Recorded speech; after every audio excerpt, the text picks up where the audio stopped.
Unboxing and overview. Mini ADSS cable with full set of fittings. This fitting is used for 2.8 to 3.8 Mini ADSS fiber optic cables.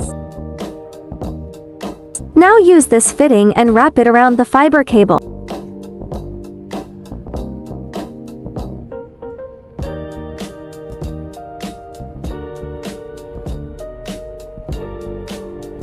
Then we pull the cable and we can see that the cable is fixed.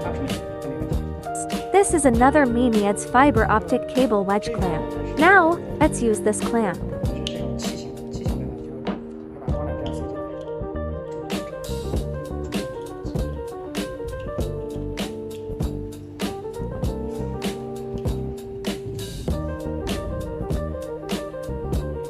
Then we pull the cable and we can see that the cable is fixed.